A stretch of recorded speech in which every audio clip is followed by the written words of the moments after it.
ನಮಸ್ತೆ, ಹೇಗಿದ್ದೀರಾ ಎಲ್ಲರೂ?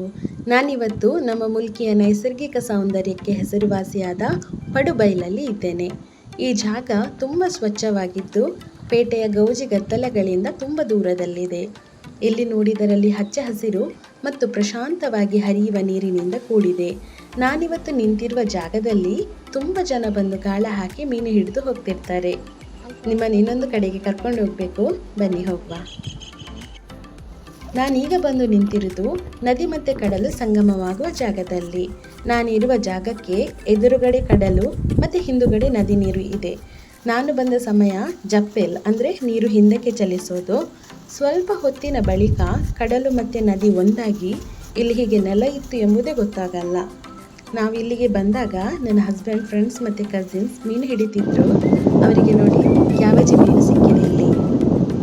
ನೀರು ಇಲ್ಲದೆ ಇರುವಾಗ ಈ ಜಾಗ ತುಂಬ ಪ್ರಶಾಂತವಾಗಿ ಕಾಣುತ್ತೆ. ಅದೇ ನೀರು ಉಕ್ಕೇರಿದಾಗ ರುದ್ರ ರಮಣೀಯವಾಗಿ ಇರುತ್ತೆ.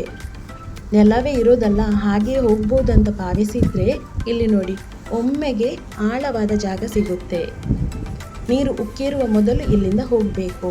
ನೀವೇನಾದರೂ ಇಲ್ಲಿಗೆ ಬರೋದಾದರೆ ನೀರಿನ ಬಗ್ಗೆ ತಿಳ್ಕೊಂಡು ಬನ್ನಿ, ಅಪಾಯಕ್ಕೆ ಸಿಕ್ಕಿ ಹಾಕ್ಕೊಳ್ಬೇಡಿ. ಸ್ಥಳೀಯರ ಹತ್ರ ಮಾಹಿತಿ ಪಡೆದು ಮತ್ತೆ ನೀರಿಗೆ ಇಳಿಯಿರಿ ಆಯ್ತಾ. ಸಮಯ ಆಗಾಗಲೇ 7 ಗಂಟೆ ಆಯಿತು ನೋಡಿ. ನಾವಿನ್ನು ಇಲ್ಲಿಂದ ಹೊರಡ್ತೀವಿ. ಮನೆಗೆ ಹೋಗಿ ಮೀನು ಇಲ್ಲಿ ಸಿಕ್ಕಿದ ಮೀನಿದು ಸಾರು ಮಾಡುವ, ಬನ್ನಿ ಹೋಗುವ. ಸ್ಟಾರ್ಟ್ ಆಗುತ್ತೆ. ಮೊದಲು ಮೀನನ್ನು ಕ್ಲೀನ್ ಮಾಡಬೇಕು. ಹೇಗೆ ಮಾಡ್ತಾರೆ ನೋಡುವ. ಏನು ಪುರ ಮೀನು? ಊರೆ, ಕಲ್ಲೂರು, ಈ ಕೊಡೆವು, ಕೊಂತಿ ಪೂರ ಮಿಕ್ಸ್ ಅವೇ ನೋಡಿ, ನಮಗೆ ಗೋರೆ, ಕಲ್ಲೂರು, ತೀಕೊಡೆ, ಕೊಂತಿ ಹೀಗೆ ಇಷ್ಟು ಥರದ್ದು ಮೀನು ಸಿಕ್ಕಿದೆ. ಇದನ್ನೀಗ ಚೆನ್ನಾಗಿ ಕ್ಲೀನ್ ಮಾಡಬೇಕು. ಮೀನು ಇದು ತುಂಬ ಜಾರುವಂಥ ಮೀನು. ಮೊದಲಾದರೆ ಅಜ್ಜ ಎಲ್ಲ ಇರುವಾಗ ಬೂದಿ ಹಾಕಿ ಅಥವಾ ಮರಳು ಹಾಕಿ ಕ್ಲೀನ್ ಮಾಡ್ತಿದ್ರು. ಈಗ ನನ್ನ ಆಂಟಿ ಕ್ಲೀನ್ ಮಾಡ್ತಿದ್ದಾರೆ. ಅವರು ಈ ಮೀನನ್ನು ಕಟ್ ಮಾಡುವ ಮೊದಲು ಕತ್ತಿಯನ್ನು ತುಂಬ ಶಾರ್ಪ್ ಮಾಡ್ಕೊಂಡು ಬಂದರು. ಹಾಗಾಗಿ ಮೀನು ಸ್ವಲ್ಪ ಫಾಸ್ಟಾಗಿ ಕಟ್ ಮಾಡಲಿಕ್ಕೆ ಆಗ್ತಾಯಿದೆ. ಇಲ್ಲದಿದ್ದರೆ ಇದು ಮೀನು ಕಟ್ ಮಾಡಲಿಕ್ಕೆ ತುಂಬ ಕಷ್ಟ. ಕೈಯಲ್ಲಿ ಹಿಡಿದ್ರೇ ಜಾರುತ್ತೆ. ಚೆನ್ನಾಗಿ ಅದರ ಮೇಲಿದ್ದು ಬೇಡದ್ದು ಥಿಂಗ್ಸನ್ನೆಲ್ಲ ತೆಗೆದು ಹೊಟ್ಟೆಯನ್ನೆಲ್ಲ ಕ್ಲೀನ್ ಮಾಡ್ಕೊಳ್ಬೇಕು.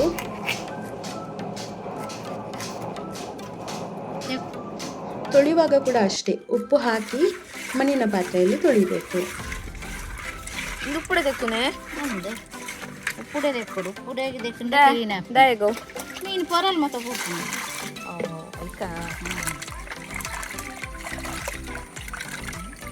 ಸಲ ತೆಕ್ಕೋರಮ್ಮ. ನಮಗೆ ನೀರು ಕ್ಲೀನ್ ಅನ್ನೋ ಮುಟ್ಟ ತೆಕ್ಕು, ನೀರು ಕ್ಲೀನ್ ಬರೋಣ ಅದ ಮುಟ್ಟ ತೆಕ್ಕುವ.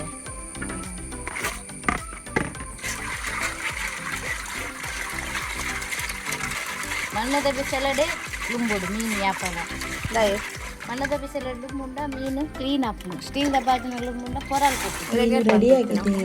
ಅಮ್ಮ ಪನ್ ಕೊಡ್ತೀನಿ. ದೊಡ್ಡ ಕಲ್ದಿನ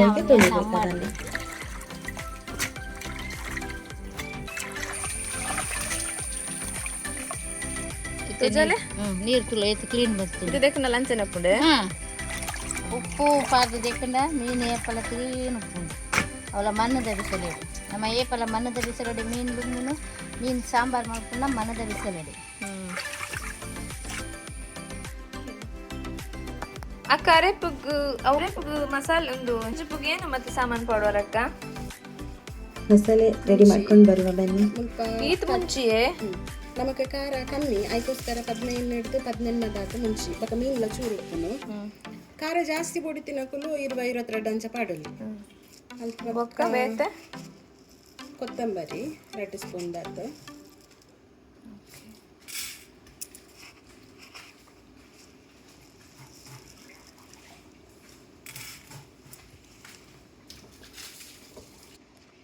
ಜೀರಿಗೆ ಒಂಚೂರು 3/4 ಚಮಚದಾತು. ಯಾವತ್ತು ಇದನ್ನ ವೈತಾನೆ ಮೂರಿ ಬರ್ತೀನಿ ಅಕ್ಕ. 7 ಎಣ್ಮದಾತು ಮೆತ್ತೆ ಇಟ್ಯಾವೆ ಅವು ಮಸ್ತ್ ಕೈ ಪೇಪುಂಡು ಬಕ್ಕ ನಮ್ಮ ಜಾಸ್ತಿ ಪಾಡಂಡ ಮಕ್ಕೊಂಜಿ 1/4 ಸ್ಪೂನ್ದಾತು ಸಾಸಿವೆ,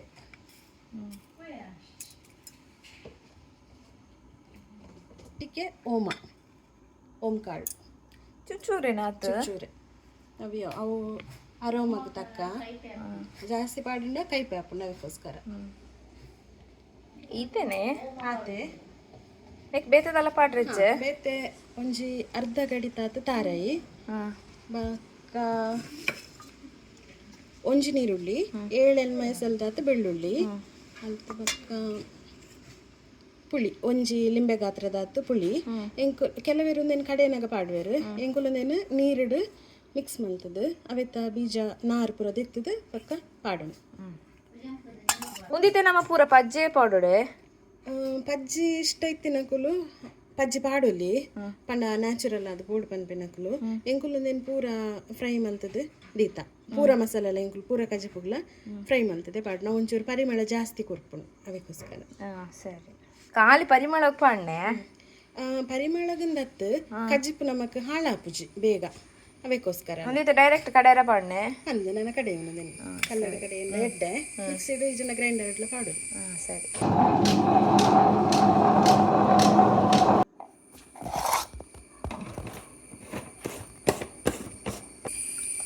ಅದೇ ಹುಳಿ ರೆಡಿಯಾದ ಮಸಾಲೆಗೆ ಉಪ್ಪು ಅರಿಶಿನ ಕಾಯಿಮೆಣಸು ಮತ್ತು ಶುಂಠಿಯನ್ನು ಸೇರಿಸಿ ಹಾಗೆ ಹುಳಿಯ ನೀರು ಅದರ ಬೇರನ್ನು ಬೇರ್ಪಡಿಸಿ ಕಾಯಿ ಮುಂಚೆ ಮೂರ್ದು ಪಾಡಿ ಇದಾವೆ ಮುಂಚೆ ಪಾಡ್ದತ್ತೆ ಮುಂಚೆ ಪಾಡ್ದಿತ್ತತ್ತೆ ಮುಂಚೆ ಪಾಡ್ದ ನಮಕ್ ಖಾರ ಹೋಗು ಒಂಥರ ಟೇಸ್ಟ್ ಹಾಕೊಂಡು ಕಾಯಿ ಮುಂಚೆ ಶುಂಠಿ ಪಾಡ್ದ ಅವು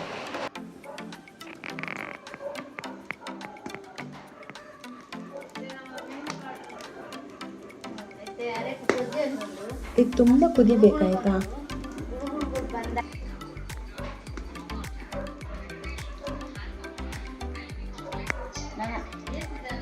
ಮೀನು ತಿನ್ನ ಪಾಡುದು ಕರೆಕ್ಟ್ ಪಾಡೋದು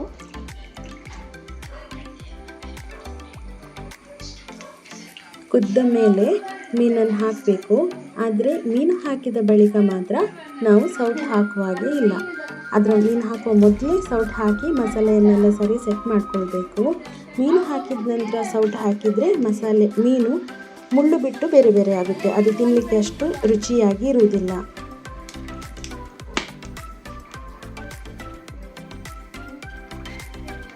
ಪದಾರ್ಥ ಆದ ನಂತರ ಬೆಂಕಿಯನ್ನು ಉರಿ ಕಮ್ಮಿ ಮಾಡಿ ಅದು ಬಿಟ್ಟರೆ ಒಳ್ಳೆಯದು.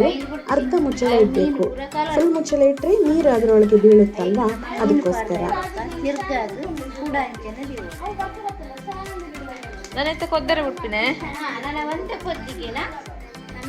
ನಮ್ಮ ಇವತ್ತಿನ ರೆಸಿಪಿ ನಿಮಗೆ ಇಷ್ಟವಾಗಿದ್ದರೆ ಲೈಕ್ ಮಾಡಿ, ಶೇರ್ ಮಾಡಿ ಮತ್ತು ನಮ್ಮ ಚಾನಲನ್ನು ಸಬ್ಸ್ಕ್ರೈಬ್ ಮಾಡಿ. Thank you.